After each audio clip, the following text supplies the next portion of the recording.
Feel free to take those discussions to the hallway. I support you in the friendliest way possible.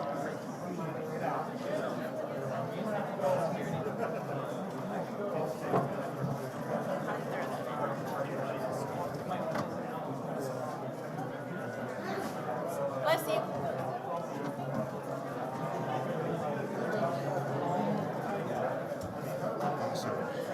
And we have 18.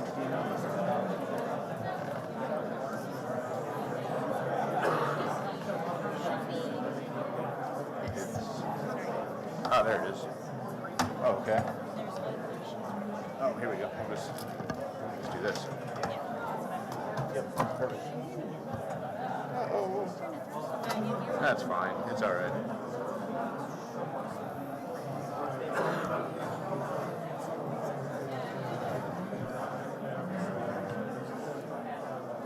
Cool. Awesome. Ooh, that's fun. Is that yours? Yes. Yeah, all right. Is it to the right? There it is. Cool. Do you want it to expand or do you just want to do what the others right now? I'll be good. Yeah, no, this is...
Problem?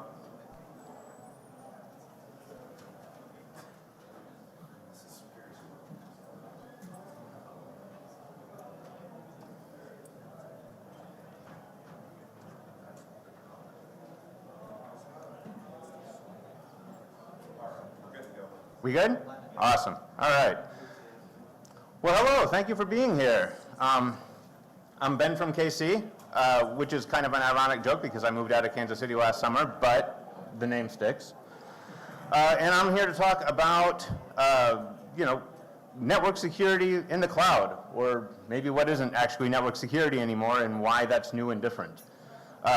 This talk is really for people who, one of a couple different situations. Either you are fired up an AWS account or a cloud account, and you're like, well, I should probably secure this a little bit. What do I do? Or your company is just signed up with AWS.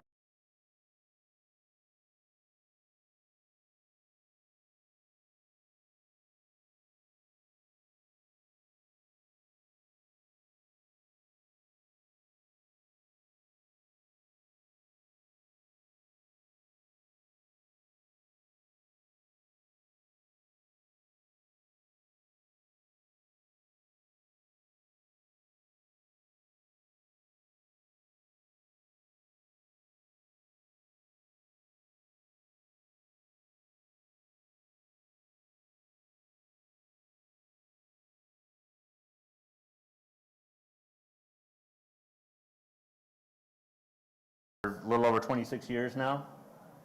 That was cool. See if we can, that's better. All right. And during that time, I've split my time pretty much directly between development and infrastructure work. So I spent a long time doing web development and EDI and stuff like that. And then a few years, 10 years back, pivoted over to infrastructure, did that for a long time. And I've been kind of sprinkling security in with that all the time. So I can kind of talk both sides. I have a little bit of perspective to see each of them. And that's really why I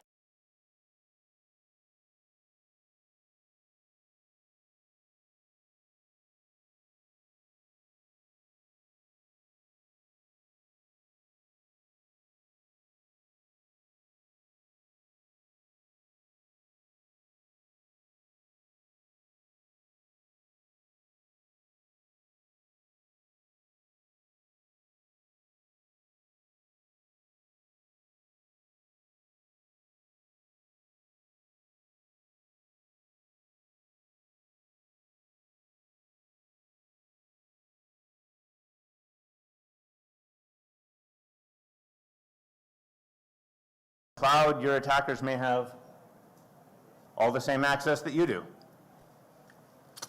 because your hypervisor sits in your front yard. You don't really have walls anymore. Now, that's not necessarily terrible, because microsegmentation is the default. You actually have a better layer of cloud security, but lateral movement's totally different because it happens at the hypervisor layer and not at the network layer. So if there's one thing from your blue team perspective you have that is kind of physical access-ish, that one thing that attackers should never be able to touch, it's your root account. The root user is the user that you first signed up with on AWS or Azure or whatever. You went and you put in your email address and your credit card number, and that email address became your root user. And that is the closest thing you have to physical access in your cloud environment. It is the one thing that cannot be trumped. It is the one thing that you have to protect in all freaking costs.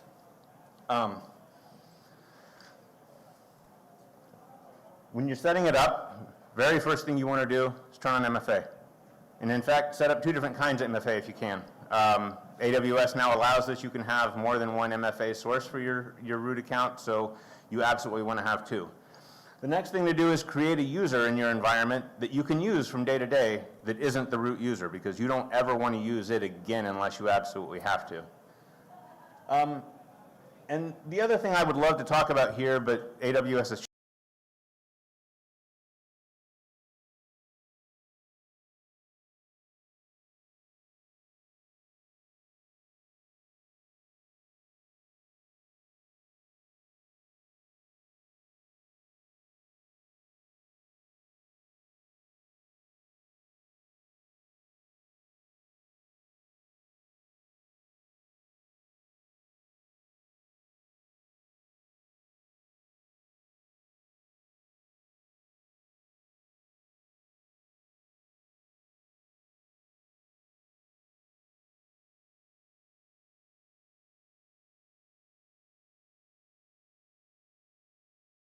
correct. You have, wow, I just keep killing this by moving, don't I? It's my fault here. I'm trying to fix the audio still for the stream.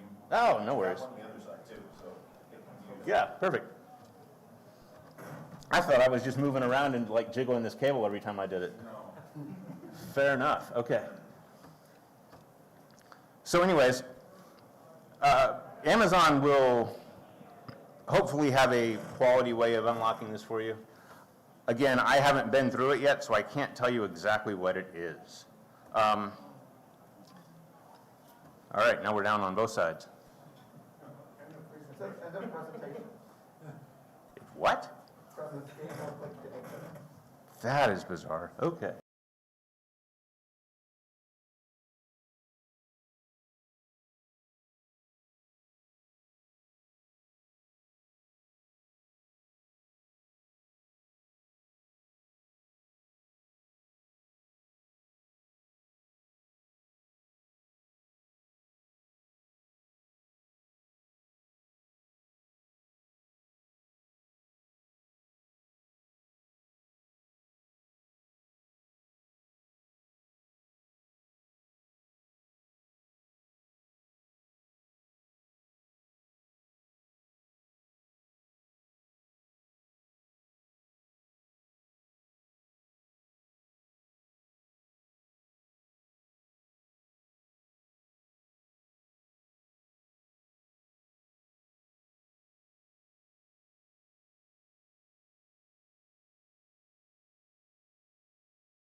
just your instances or not just your applications or not just your network, but you've got to be able to move them outside of your control plane. You have to validate that they're gone from there as well.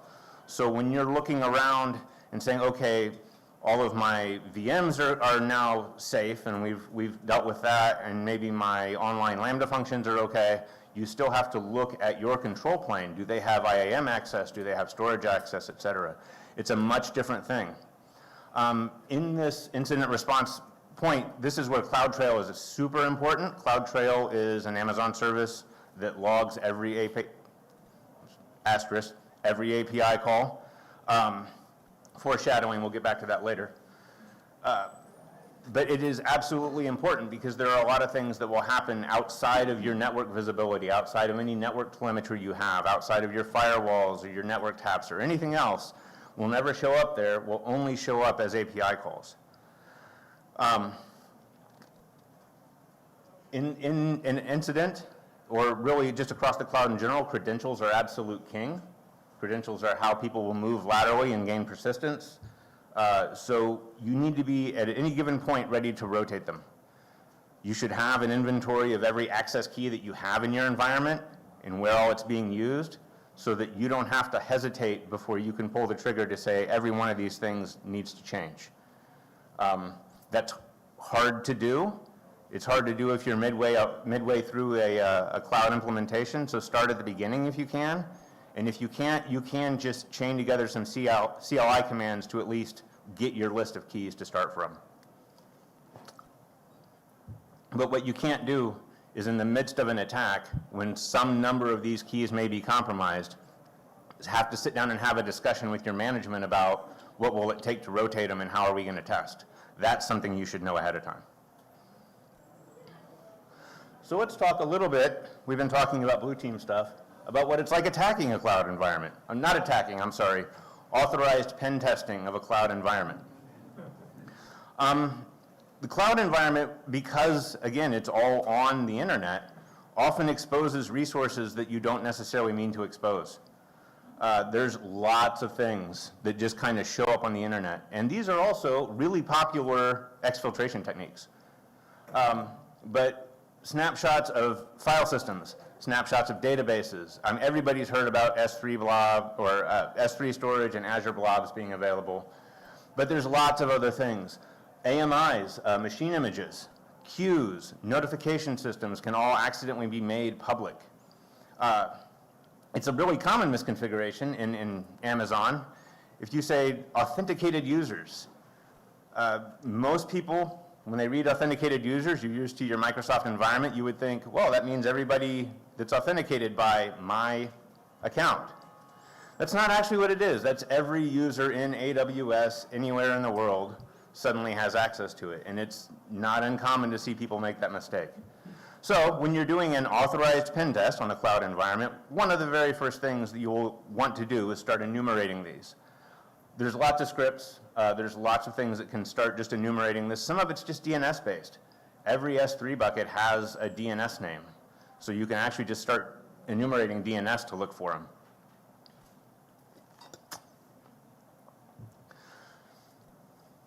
I mentioned this is popular for exfiltration.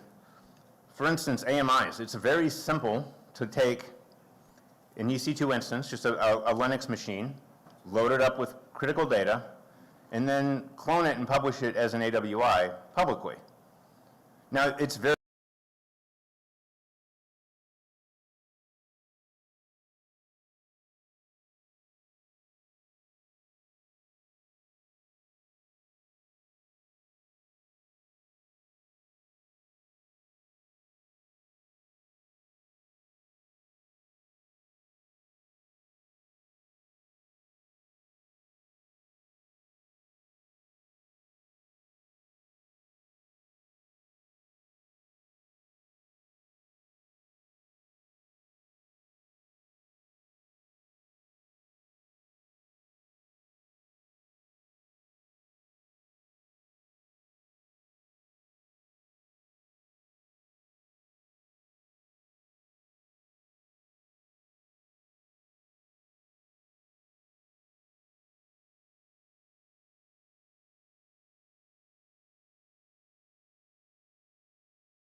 two web servers sitting next to each other in the same VLAN can't necessarily talk to each other. And in fact, unless you've gone out of your way to configure it, they don't. So instead, you look for access keys. Access keys are the absolute end-all move in the cloud to find access. And the reason of that is a lot of cloud admins are busy, harried, have deadlines that they cannot possibly deal with, and so do not have time to actually configure least privilege effectively. It's extremely difficult to do. It is a necessary step, but it's hard, and so it often doesn't get done.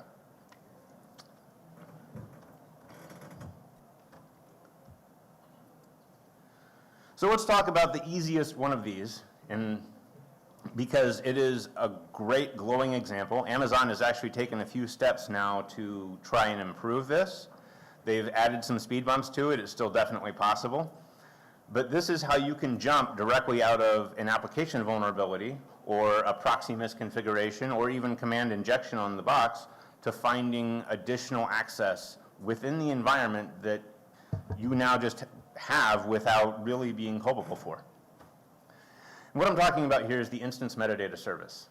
Now, Amazon and GCP both have kind of something similar, and they are also abusable. I know how to do Microsoft's. I don't know GCP's as well. But we'll start with Amazon because it's definitely the one that people are well aware of. And what it is every instance listens on a non-routable address. That 169.254, 169.254, beyond, like 169.254 is not a routable address block. And so they leverage that to provide this local service to spit out data about the instance.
See kind of what these security configurations look like and what AWS is telling you about them, and then maybe a little bit more of the reality.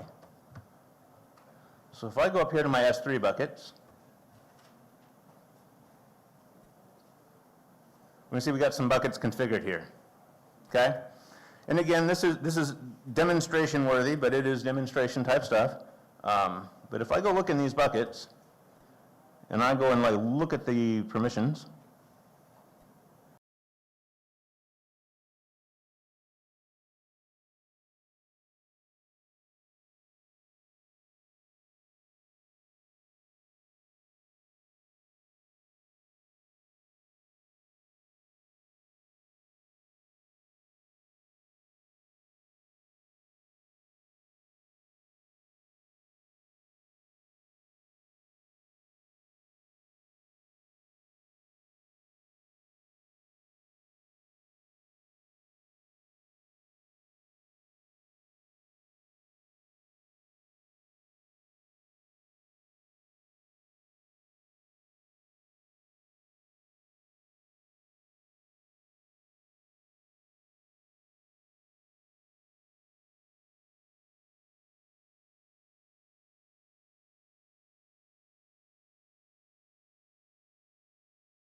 trap that somebody laid for us.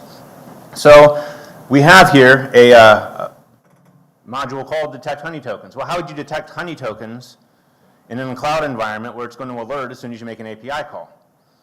Well, I earlier said CloudTrail logs every API call, asterisk. There's a few things it doesn't log. So what we do is we look for an API call that doesn't log, but does return the full resource name in the error message. And of those, there are a few. Currently, we're using SNS publish. So what it'll do is it will access that token, pull back all the information about it, and in that information you can tell if it is, because there are specific formats to the way the ARNs are done for the various companies that produce honey tokens, you can immediately see if it is. So what we will do is,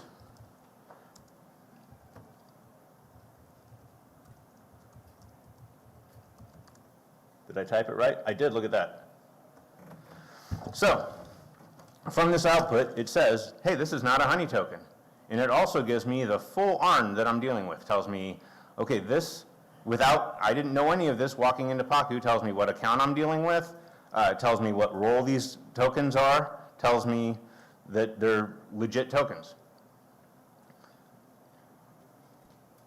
This is actually powerful information, so what can we do with it? Well, the very first thing we're going to do, and again, looking at the S3 bucket security may have been foreshadowing, let's see what we can mine out of S3 since that's our target. So to do that, we have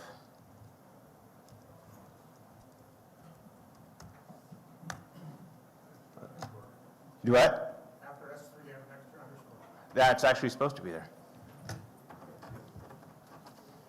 But I'll have to look and see. Again, I apologize for this part being kind of uneven. I was not expecting to not be able to see.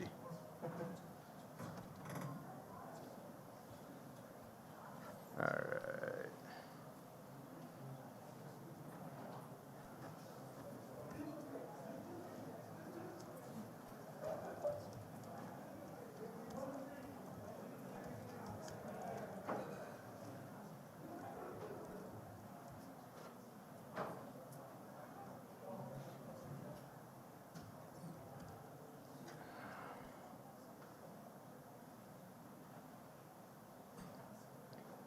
Oh.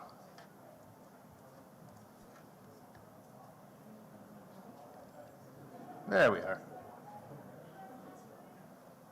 All right, now it's going to ask me, do you actually want to download things?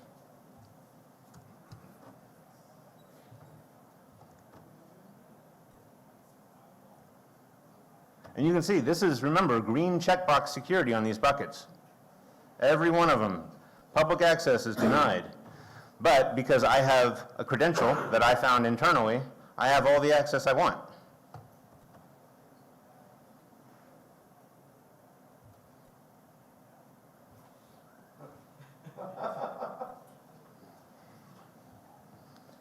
And there's all sorts of fun stuff in here. This is crazy. Why would this have access to all of this? Well, the simple answer is it shouldn't. If you're configuring by least privilege, the last thing you should do is give every instance in your environment access to every storage bucket. But it happens all the time. It's unbelievable how often people do that. All right, so we've downloaded a bunch of files. Again, from buckets that were fully secured. Green checkbox security, no public access allowed, and yet here we are.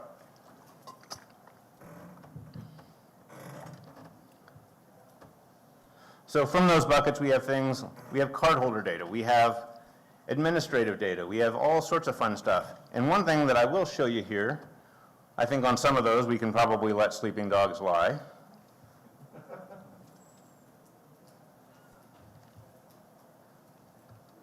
If you really want to know, it's a picture of my Jeep. It's not nearly as cool as it sounds. But Paku will store all the loot for you in a specific directory that you set up, basically.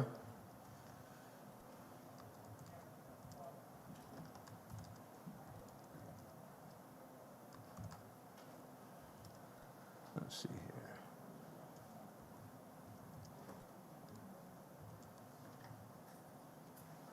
But to just pick on one of those,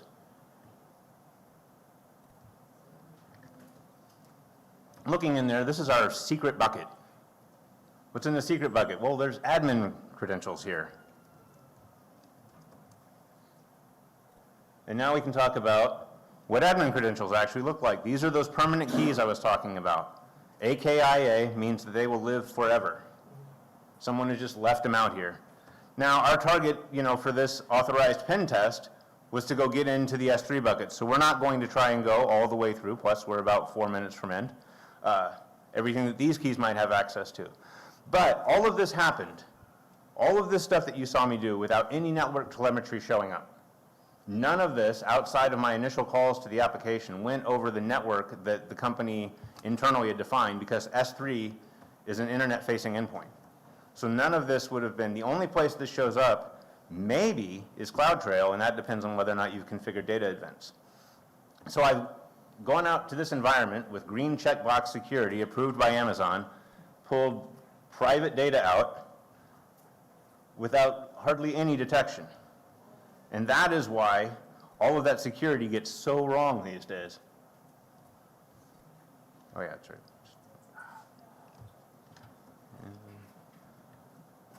So that concludes my demonstration.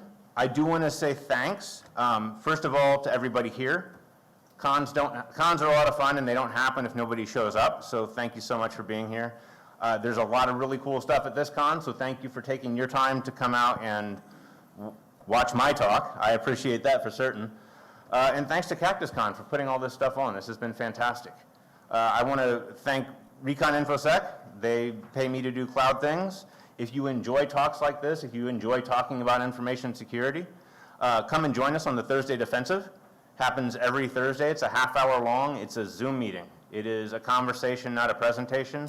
Lots of very, very smart people hang out on that call, people way smarter than I am, and talk about all things defensive security. So Tim Medine was on there yesterday talking about how offense feeds into defense. So come out and hang out with us for sure. The Cloud Security Alliance, I have no affiliation with, but I do like their training. They do a nice job of helping people understand, like taking kind of that base security knowledge you have and applying it in a cloud context. I also want to shout out to Andrew Krug and Bo Bullock. Andrew and Bo both do training through Anti-Siphon.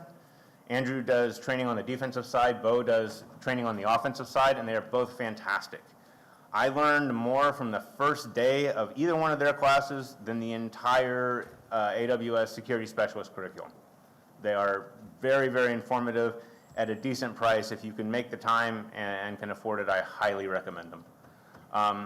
Shout out to Rhino Security Labs because, again, a lot of their products, or I should say their projects, and they've been fantastic to work with. Great tools, open source. They accept contributions from people outside the company, so it's been good stuff for the community in general. And then I have to make a shout out to SetKC. I don't actually live in Kansas City anymore, but that's okay because SetKC is everywhere. Thank you very much. I appreciate it.